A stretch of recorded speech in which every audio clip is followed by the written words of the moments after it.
We're in Milwaukee, Wisconsin, where a resident security camera records a neighbor out walking her dog. As any responsible dog owner will tell you, there's a right way to deal with this situation and a wrong way.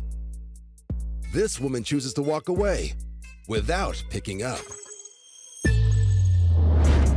So our frustrated neighbors plan a surprise. And when the dog walker returns 2 days later, they're waiting.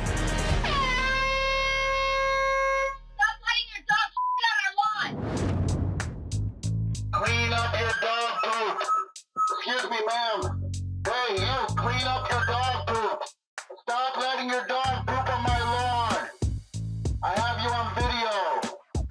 Come pick up this nice pile of that your dog left in my yard.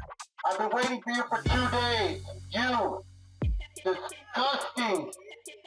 Disgusting. Look at it. I have children here. That's your dog. Please pick it up. This will be every day. I will watch you every day. I have you on video. Pick up after your dog. Please pick up after your dog. Please pick up after your dog. Thank you for picking up the feces from my yard. I appreciate it greatly. Greatly appreciate it. Please leave my yard. You're trespassing. Get off my yard, you and your dog. Thank you. Thank you very much. Thank you very much. Thank you for being a courteous neighbor.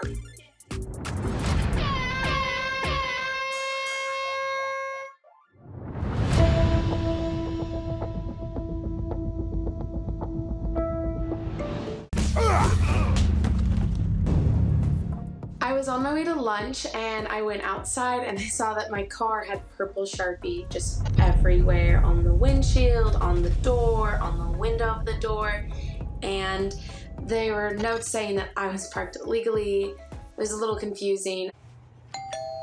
And I knew immediately that it was my next door neighbor, so I went to talk to them. I'm your neighbor? You wrote on my car? Hi. The neighbor peeks through a small window, Is anyone home? but won't open the door. Someone was definitely home, and they just looked at me through the window and waved. So I eventually just called the non-emergency line to get someone out there to help me talk to my neighbor. 2 officers came over, and I was outside. I had the car, all the evidence, and I was like, I just really want to talk to my next door neighbor. But eventually the cops got him to open the door and come out. We're the police. Did you guys write on that car for the marker? Yes, they occupy my garage location. I came up with my garage on the location. Yeah, you can't do that. That's illegal. Well, That's against the law. She is illegal first. No. No. She's not. This is a private street. We can't enforce parking laws on a private street. The cops asked me, do you want to press charges? How do you want to handle this? And I said, I just want him to clean it off. The man was like, oh, it's so easy to clean. You just use alcohol. And I was like, yeah, well, I want you to clean it up. And so he came out with like a bottle of perfume in this like little old rose bottle. And it didn't have a spray spout. It's one that you like dab on your wrist. And he just started like dabbing it on the car. The alcohol in the perfume removes the Sharpie. Goodbye, Sharpie. And I made a comment like, oh, that smells so good. Ooh, that does smell nice. Just trying to be friendly and, keep it lighthearted. What's the scent on that?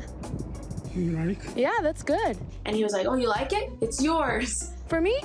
Thank you, sir. And we don't park there on garbage can days, so you should be good, okay? Have a good one. So I now am the owner of a Dusty Rose perfume. Goodbye, Sharpie. And I never parked in that space again. End scene. A surefire way to tick off your neighbor is to park your car in front of their driveway's entrance. United Kingdom. A college student walks by his car that he illegally parked a day earlier, which is blocking the driveway of this resident's home and preventing a worker's van from leaving. But something looks different. There's now a large sticker covering the driver's side of the windshield. The student tries to peel off the sticker, but no luck. Perplexed, he looks around. Who could possibly do such a thing? Now it's time to try a bit more elbow grease. But yeah, that's not working either. Hey, maybe the windshield wipers will do the trick. Frustrated, the man leaves. But when he returns 30 minutes later, he spots 2 more profanity-laced stickers on his back bumper.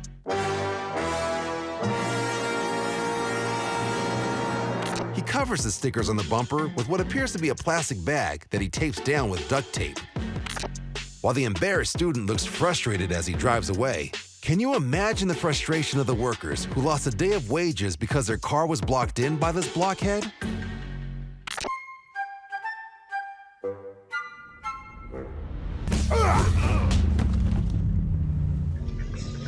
This is my dock here.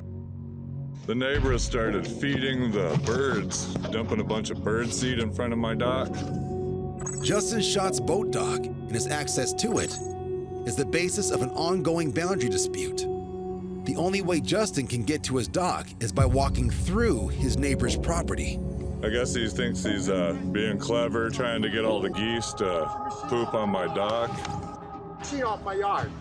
Sorry, buddy, got the legal right to be here. No, you don't. Yeah, I do. Get off my yard. You got the legal right to get out. Got the legal right to be here, buddy. Yeah. Boundary disputes make up nearly 20% of all fights between neighbors. But this issue is escalating way beyond that. Off my yard. Well, you want to play this way? Call the police. Call them. I have the legal right to be here. I'm gonna call the police. Oh, okay. Call the cops. Call the cops. I want the cops. I don't like the birds being fed in front of my dock there to try and piss me off and make me mad. 911. I have the legal right to be here. No, you don't. No, you don't. Yeah, I do. No, you don't. No, you don't. Justin believes he has an easement, which is the right to access someone else's property. In order to get to his dock, Justin has to cross through his neighbor's yard, which this neighbor clearly isn't allowing Justin to do. Get my phone. Right now. Go get my phone. You're going to jail. Doesn't have to be like this. This dispute is about to escalate beyond simply verbal threats. Get off it. Push you right into the weeds. Please stop touching my golf cart. Please stop pushing the golf cart. You're on my property, Justin. I have the legal right to be here. No, you don't have the legal right. You just hit me with a golf cart.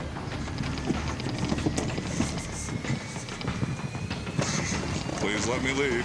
Please let me leave. Please let me leave.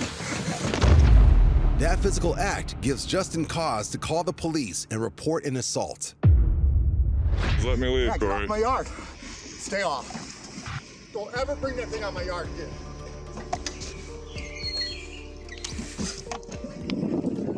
Don't ever bring it on my yard again. Later, the police come and fill out a report. As of this taping, charges have yet to be filed, How you like that? and the dispute between these neighbors rages on. It's assault and I'm pressing charges. Guess what? You're on video. You're going to jail.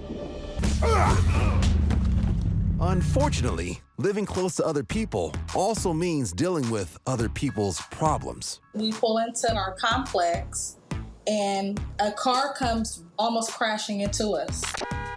Literally trying to come in, and this lady decided to not let us in. Opening onto a main road, this is an especially narrow gate, only letting one car out or in at a time. I'm like, back up so we can pull to the side so you can get through. She wanted me to back up, but it's a really busy street when she can just back up in the complex. She came almost crashing into my car, and then I'm waiting for her to back up so that I can come in. She will not back up. This lady is very confrontational. She's just pretty miserable. This kind of stuff actually happens all the time. This isn't the first time Shayna's neighbor has played rolling roadblock at the expense of her neighbor's freedom. She starts with everyone, and this is definitely her MO. Holding up the cars that was trying to get in. More than 10 minutes go by. By now, she's blocking not just Shayna from coming in, but all of her other neighbors from going out. At this point, management comes. There's a line of people behind me. She refuses to speak to the man. Other neighbors try to reason with the woman, but just like their cars, they get nowhere. I'm I'm like, is something going on with her? She's just sitting there. Determined to maintain her dominance over the driveway, the woman deliberately ignores all of her neighbors as she stubbornly refuses to move her car. There are 4 spots over here. You can pull back into. There's 4 spots. They just want to come in. They just need you to back up. There's a lot of people. Because we knocked on her windows. Clearly, you don't have nowhere to go. That's when she started crying. She's crying. She's crying because you asked her to move. I am appalled. Like, is this lady serious? This same lady starting all of this with those crocodile tears? Finally, as the sun sets, the woman caves when someone threatens to call the police. She agrees to move her car, but the dramatics don't end there. She's finally doing what she should have did hours ago. Her hour-long standoff comes to an end. As a parting shot, the woman takes photos of Shayna's license plate, although no one seems to know why.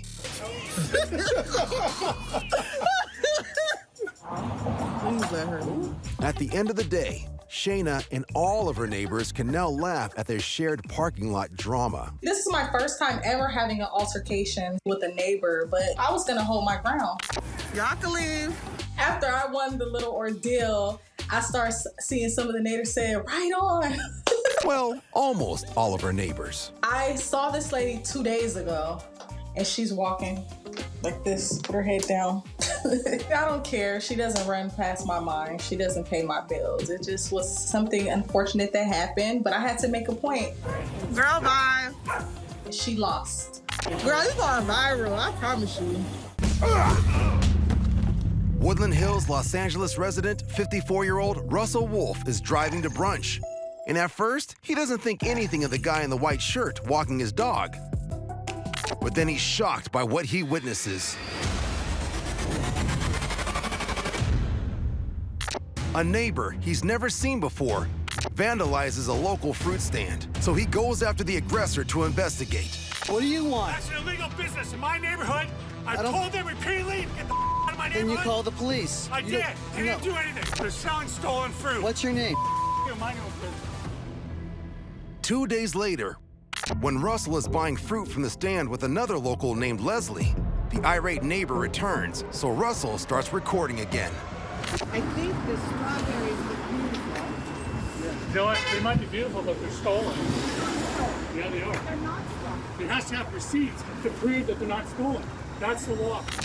He has no business permit. Let me finish. If my kid wants to put a lemonade stand here, are you going to call him names? That's different. You're a bully. No, you're an idiot. Russell has seen a fruit stand on this corner for the last 6 months, and he's not sure whether the owner has a legal street vending permit, but he is concerned by the aggressive attitude of his neighbor.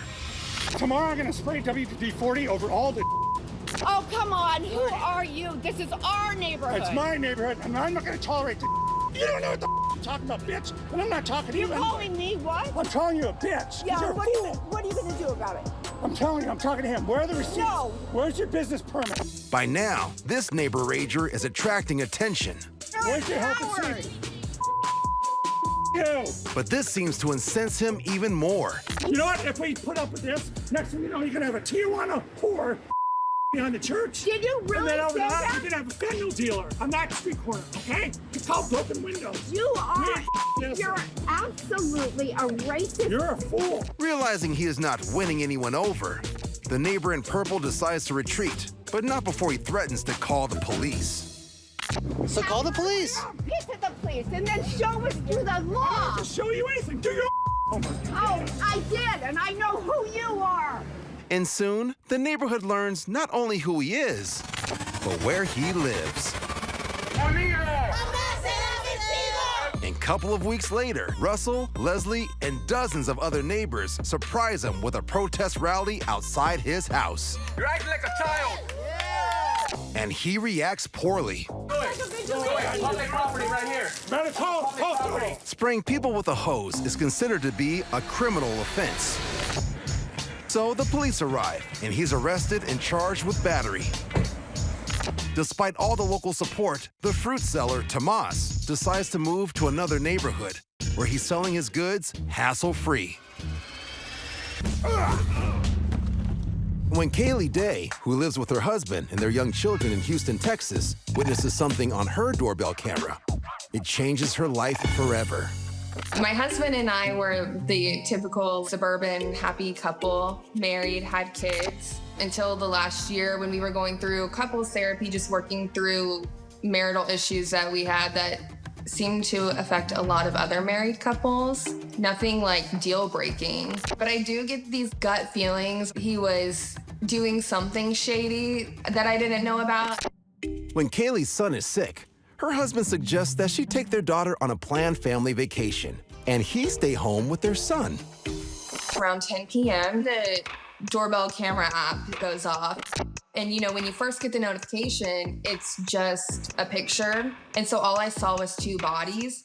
So I called them and I said, hey, there's 2 creeps on the front porch. You might want to go check that out. And I start to watch the video. And I see my husband and his coworker on the front porch. My stomach dropped, my heart sank. I didn't really know what to think besides what the heck is going on in my house. And I realized that it was him and his mistress on our front porch, and they were kissing. He grabbed her butt and then said,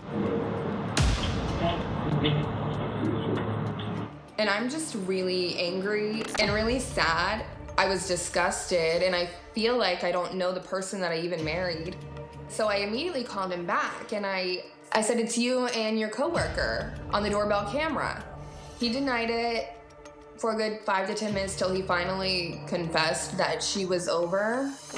What's more, when Kaylee looks back at the door cam footage, she sees that her husband tries to cover up his lover's arrival. He won't admit that he deleted the clip, but he had to have, because it picked up movement coming towards our front door, and then all of a sudden the door opens and closes, but you don't see anybody come in or out. So I think that's the section that he deleted.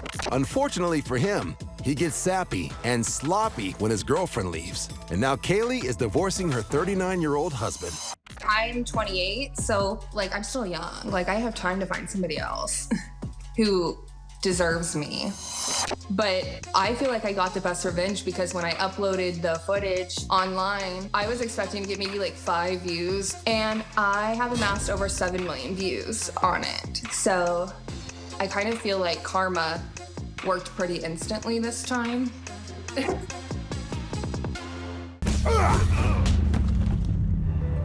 Camas is a suburb of Portland, sitting just on the Washington-Oregon border, and is where Matthew Wade has chosen to call home. I lived here for a few years now. I've never had any problems with any neighbors. Everyone's pretty stereotypically Washington, very friendly, 420 friendly, a really chill environment. One snowy night, Matthew notices an unfamiliar car parked in his apartment complex on his way back from work. Pulled into my spot. I noticed a car in the spot next to mine, so my downstairs neighbor's spot. I go inside, just playing some video games with my friends. I hear a pounding on my door.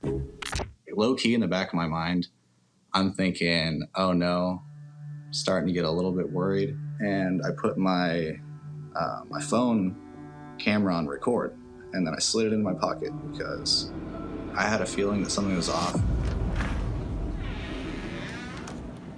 I open the door and I hear is this your rig? Hey, is this your rig down here? Huh? That's not my car, bro. He had already made up in his mind that it was mine, my rig. You didn't give me a chance to answer. I just asked you a question, bro. Dude, and don't what even you told me was, yeah, it's your car. It's not my car, bro. Get out of my face. I was almost immediately able to tell that this guy was drunk, even without his behavior. You could smell it. Dude, you're drunk. You are drunk. I'm not drunk at all. I can smell it on you. You're an idiot. Okay, well, it's not my car. There was definitely part of me that was a little afraid. I mean, my back is against a wall. It's the staircase, him, me, and my front door. My car's not that space. Did you read the number? I don't care about the number, dip. Okay, cool. I'm telling you right now, go. Move that car. At this point, it's very obvious to me he's not in his right mind. This guy is really, threatening me on an icy concrete staircase. Dude, I just live here, bro. Ask you a question. What? Do you honestly think that you're gonna tell me something? No, bro. Okay, I ain't your bro. Despite Matthew's attempts to reason with his neighbor, the man continues to act aggressively towards him. Move the car. Better be real careful, young man. What, are you gonna shoot me? I'll break you in half. I bet you will. I will. In my mind, I have realistically two options. Spartan kick him down the stairs and ruin Christmas. You live down below? You hear me? You down below, huh? Or let him, invade my space again. Kid, I ain't your bro. Dude, go move my car. Get your scunny ass back in there. But Matthew decides a third option is better. Disengage his neighbor and engage social media.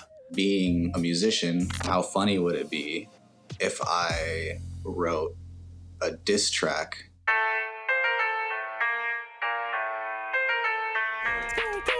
You don't care about the numbers, yeah, I could've told you that. Cause the rolls up in your neck are really racking up the stats. You've been pounding on my door, I'm doing dishes with my cat. But the funny thing about it, I ain't hear it through the gas. Sugar Shane made the beat and now I'm taking off the trash. Listen to the woman Gary for a catch up on your ass. Got some boots up on my feet and I don't think you want the hands. Cause I got the high ground and I don't think he's Superman. Wade's diss track goes viral online and is streamed more than 1 million times. With his newfound internet fame, Matthew reflects back on the incident in his own kind of way. This experience has definitely changed my opinion on neighbors. The good ones are so much better than I ever would have appreciated prior to this. And the bad ones can sometimes create some really funny content for you. I already made money off of you, so thank you and congratulations. Akron, Ohio, nicknamed the rubber capital of the world, is a peaceful town south of Cleveland, and a place Lauren Valdez has called home her entire life. I actually grew up in this neighborhood. My mom lives 4 houses up. Everybody that lives here pretty much still lives here. I have a really good relationship with all of my neighbors, honestly, because they've known me since I was a little girl. They're kind of like family. But just because Lauren's neighbors are like family, it doesn't mean family drama doesn't end up on her doorstep. We were actually getting ready to leave to go to my sister's house to have dinner, and I see this vehicle like pulling up weirdly in front of my husband's vehicle. I'm like, what is going on? And then I see them jump out and jump up on my husband's truck, and I'm like, what the is going on? What the are you doing? That's my husband's truck! Alright. What the are you doing to my husband's truck? And they just start beating the out of his truck, and I'm just like screaming like, what the are you doing? Hey! Do you even know who my husband is? I was so confused. I'm like, did my husband make somebody mad? What is going on? Is this just like a random attack? Why are you guys doing that? I was personally scared because I had no idea why they were doing it, who they were. I didn't know if they had guns and then they were gonna beat the truck up and then shoot me. Hey! What are you doing? I was screaming and cussing, and I was pregnant, and had I not been pregnant, things probably would have went a lot differently. As the vandals prepare to take off, they have one final message for Lauren. Brother! What? Who's my brother? They were like, you bitch, you, your brother. And I'm like, who's my brother? And they were like, Terrence. Terrence was my neighbor. Terrence, you little bastard. What did you do? The attackers speed off, and Lauren demands immediate answers from her neighbor. Terrence! Get your bitch ass outside! It turns out Lauren's neighbor Terrence owes the men $50, and they meant to send him a message by taking hammers to his pickup. When somebody $50, that's just ridiculous. And to come smash windows out of a vehicle, clearly they had no clue what vehicle they were looking for. They just hit the first red car they seen. My first conversation with my neighbor after this happened basically was, you're gonna pay for it. And he agreed. As of this time, the vandals have yet to be arrested for destroying the Valdez family's truck, and Lauren is left only to reflect on some words from her mother. My mom always told me, don't get too close to your neighbors because you have to live next to them. Be careful and really pay attention. I'm glad I have security cameras. Guess what? It's on camera. You never know your neighbor's business, ever. We're in Chicago, Illinois, following a big dump of snow. A home security camera records a dog on the sidewalk. It runs into a front yard, then moments later, its owner appears. She spots something of interest at the front door. It's her neighbor's snow shovel. And without asking, she decides to take it. Moments later, another camera shows the woman using the shovel to clear snow around her car. When she's done, she goes back home, taking her neighbor's shovel with her. Meanwhile, the neighbor's been watching the whole thing. He decides to teach her a lesson in neighborhood manners. First, he fires up his snowblower and proceeds to completely rebury the woman's car. Then he takes back his shovel. Later, the woman discovers the payback and has to dig out her car, armed with only a broom. The shovel owner says he would have gladly lent his neighbor the shovel, if only she'd taken the time to ask. But break the good neighbor code in Chicago, and revenge is a deep dish served very cold.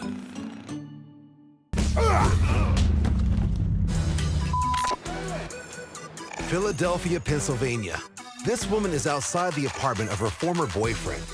And from the looks of it, she's not taking the recent split very well, as evidenced by her arsenal of handcuffs, a kitchen knife, and a baseball bat. Problem is, it's the ex-boyfriend's neighbor and the man recording this video who has to deal with her on the street. Good. Take that on camera. Just prior to this recording, the neighbor was attacked by the jilted lover.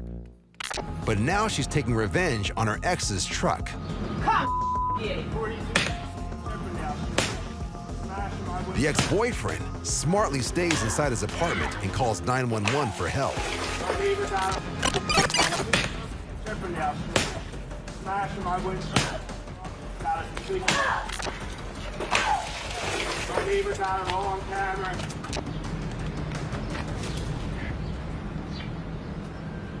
Walk away now, she had it soft.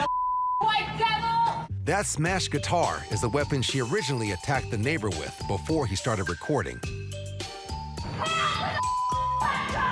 And as quickly as she arrives, the scorned lover disappears into the streets of Philly, shoeless and with a knife in her bra. While her ex-boyfriend and his neighbor are left to clean up the mess and figure out what just happened. Dude, I was just on a bus with her. Ooh, I am pissed. New Zealander Sasha Poldma has a problem. After returning home from work the last few days, she finds dog poop in her driveway, and it's not from her dogs. So for like the last 3 days, I've been coming home from work and there's like dog all over my driveway. My dogs are in their kennel during the day when I'm at work or on the other side of the house. Like they don't roam. They're not roaming dogs. To solve the mystery, Sasha sets up a camera to catch the culprit in action. So I set my iPad up to take a video of what's been happening during the day. And it soon becomes apparent that bad neighbors come in all shapes, sizes, and ages. Ooh, I am pissed. The audacity of this old bitch.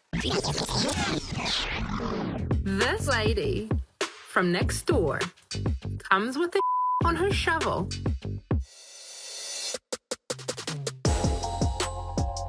And she's throwing it on my driveway. What's even more aggravating for Sasha is that she takes pride in being a responsible dog owner herself.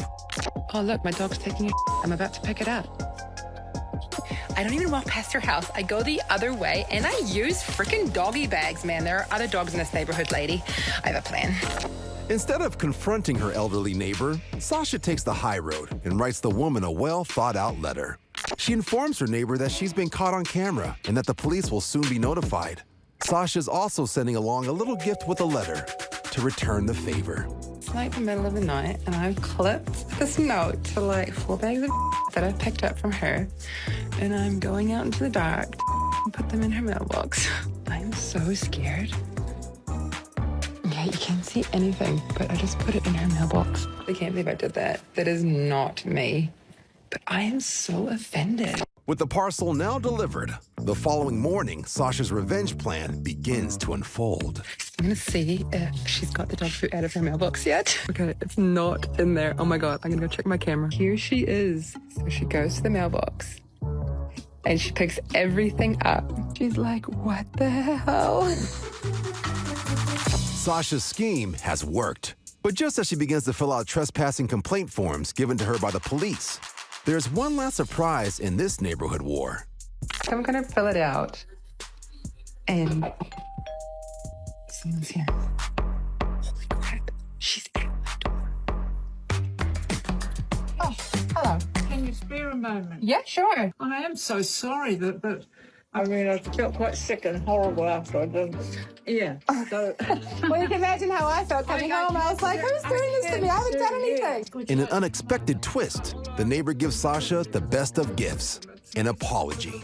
Turns out, the woman mistakenly thought Sasha's dogs were the ones relieving themselves on her property. really do apologize. Oh, well, thank you very much. I honestly really do. appreciate that. Maybe Sasha's onto something, and the pen is truly mightier than the sword when it comes to settling neighborhood squabbles.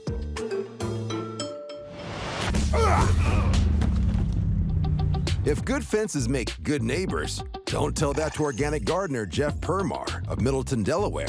He not only has a problem with his fence, but he also has one with his other neighbors. In his spare time, Jeff's an avid gardener who grows his own produce, but discovers that someone in his neighborhood is sneaking into his fenced-in garden and destroying his crops.